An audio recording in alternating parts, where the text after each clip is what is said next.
Hi friends, ಎಲ್ಲರೂ ಹೇಗಿದ್ದೀರಾ? ಚೆನ್ನಾಗಿದ್ದೀರಾ ಅಂದ್ಕೊಳ್ತಾ ಇದ್ದೇನೆ. ಹಾಗೆ ನಾನು ಸಹ ಚೆನ್ನಾಗಿದ್ದೇನೆ. ಯಾರಾದರೂ ಫಸ್ಟ್ ಟೈಮ್ ವಿಸ್ಮೈ ಚಾನಲ್ ನೋಡ್ತಾ ಇದ್ದರೆ ಸಬ್ಸ್ಕ್ರೈಬ್ ಮಾಡಿ, ಲೈಕ್ ಮಾಡಿ, ಶೇರ್ ಮಾಡಿ, ಹಾಗೆ ಕಮೆಂಟ್ ಮಾಡಿ. ಇವತ್ತು ನೋಡಿ ನಾವು ನಾಗರ ಪಂಚಮಿ ಸ್ಪೆಷಲ್ ಪತೋಳಿ ಅನ್ನು ಮಾಡ್ತಾ ಇದ್ದೇವೆ. ಅರಿಶಿಣ ಎಲೆಯ ಕಡುಬು ಅಂತ ಹೇಳ್ತಾರೆ, ಅದನ್ನು ಮಾಡ್ತಾ ಇದ್ದೇವೆ. ಅಮ್ಮ ಈಗ ಸೌತೆಕಾಯಿನ ಕಟ್ ಮಾಡ್ತಾ ಇದ್ದಾರೆ. ಸೌತೆಕಾಯಿ ಮತ್ತು ಅಕ್ಕಿ ಹಾಕಿ ರುಬ್ಲಿಕ್ಕಿದೆ. ತುಂಬ ನೀರು ಹಾಕಿ ರುಬ್ಲಿಕ್ಕಿಲ್ಲ. ಈ ಸೌತೆಕಾಯಲ್ಲೇ ನೀರು ಬರ್ತದಲ್ವ, ಅದೇ ನೀರಿಂದ ರುಬ್ಲಿಕ್ಕೆ. ನಾನೊಂದು ಚಿಕ್ಕ ಸೌತೆಕಾಯಿ ತೊಗೊಂಡಿದ್ದೇನೆ, ಮನೇಲಿ ಆಗಿದ್ದೆ. ನೋಡಿ, ಇಷ್ಟು ಸೌತೆಕಾಯಿ ಇಷ್ಟು ಸಹ ಬೇಡ, ನಿಮಗೆ ನೋಡ್ಕೊಳ್ಳಿ ಎಷ್ಟು ಬೇಕಾಗುತ್ತೆ. ಸ್ವಲ್ಪ ಗಟ್ಟಿ ಇರಬೇಕು. ತುಂಬ ತೆಳ್ಳಗಾಗಿದ್ದರೆ ನಮಗೆ ಎಲ್ಲೆಲ್ಲಿ ಹಾಕಲಿಕ್ಕೆ ಕಷ್ಟ ಆಗ್ತದೆ. ಹಾಗೆ ಇನ್ನೊಂದು ಸೈಡ್ ನಾನು ಸ್ವಲ್ಪ ತೆಂಗಿನ ತುರಿ ಮತ್ತು ಬೆಲ್ಲನ ತುರಿದು ಇಟ್ಕೊಂಡಿದ್ದೇನೆ. ಅಷ್ಟರಲ್ಲಿ ನಾವು ಇದನ್ನು ಚೆನ್ನಾಗಿ ಮಿಕ್ಸಿ ಮಾಡಿಕೊಳ್ಳುವ.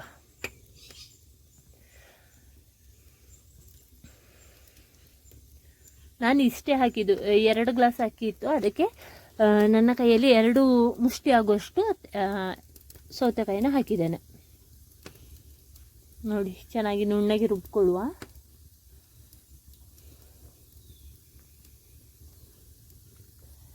ಇವಾಗ ಇಲ್ಲಿ ಬೆಲ್ಲ ಮತ್ತು ತೆಂಗಿನ ತುರಿಯನ್ನು ಮಿಕ್ಸ್ ಮಾಡಿಕೊಳ್ಳುವ.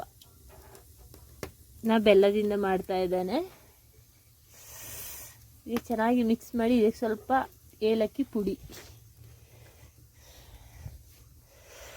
ಚೆನ್ನಾಗಿ ಮಿಕ್ಸ್ ಮಾಡಿಕೊಳ್ಳುವ. ಚೆನ್ನಾಗಿ ನಾನೊಂದು 3 ಪೀಸ್ ಆಗುವಷ್ಟು ಬೆಲ್ಲ ಹಾಕಿದ್ದೇನೆ. ಒಂದು ತೆಂಗಿನಕಾಯಿ ತುರಿ ಎಲ್ಲ ಹಾಕಿದ್ದೇನೆ. ಸ್ವಲ್ಪ ಏಲಕ್ಕಿ, ರುಚಿಗೆ ಎಷ್ಟು ಬೇಕೋ ಅಷ್ಟು ಏಲಕ್ಕಿ ಹಾಕ್ಕೊಳ್ಳಿ. ಒಳ್ಳೆ ಸ್ಮೆಲ್ ಸಹ ಇರ್ತದೆ. ಇವಾಗ ಇದು ಸಹ ರೆಡಿ ಆಯಿತು, ನಮ್ಮ ಹಿಟ್ಟು ಸಹ ರೆಡಿ ಆಯಿತು. ಇದಕ್ಕೆ ಸ್ವಲ್ಪ ಉಪ್ಪು ಹಾಕ್ಕೊಳ್ಬೇಕು. ಆಗಲೇ ಹಾಕಬೇಕಿತ್ತು, ನಂಗೆ ಮರ್ತೋಯ್ತು. ಈಗ ಅದರಲ್ಲೇ ಉಪ್ಪು ಹಾಕಿ ಚೆನ್ನಾಗಿ ಮಿಕ್ಸ್ ಮಾಡ್ಕೊಳ್ತಾ ಇದ್ದೇನೆ.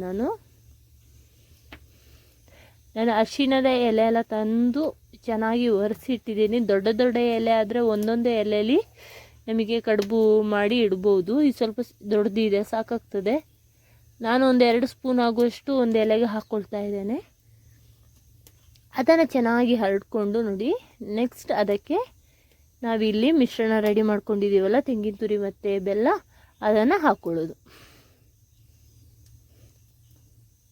ಹಾಕಿ ಒಂದು ಸೈಡ್ ಮಡಚಿ ಇಟ್ಟರೆ ಆಯಿತು. ನೋಡಿ, ಹೀಗೆ ಮಡಚಿ 2 ಸೈಡ್ ಮಡಚಿ ನಾವು ಬಾಳೆ ಎಲೆಯಲ್ಲಿ ಬೇಕಾದರೂ ಮಾಡ್ಬೋದು, ಆದರೆ ಅದು ಸ್ಮೆಲ್ ಇಷ್ಟು ಚೆನ್ನಾಗಿ ಬರಲ್ಲ.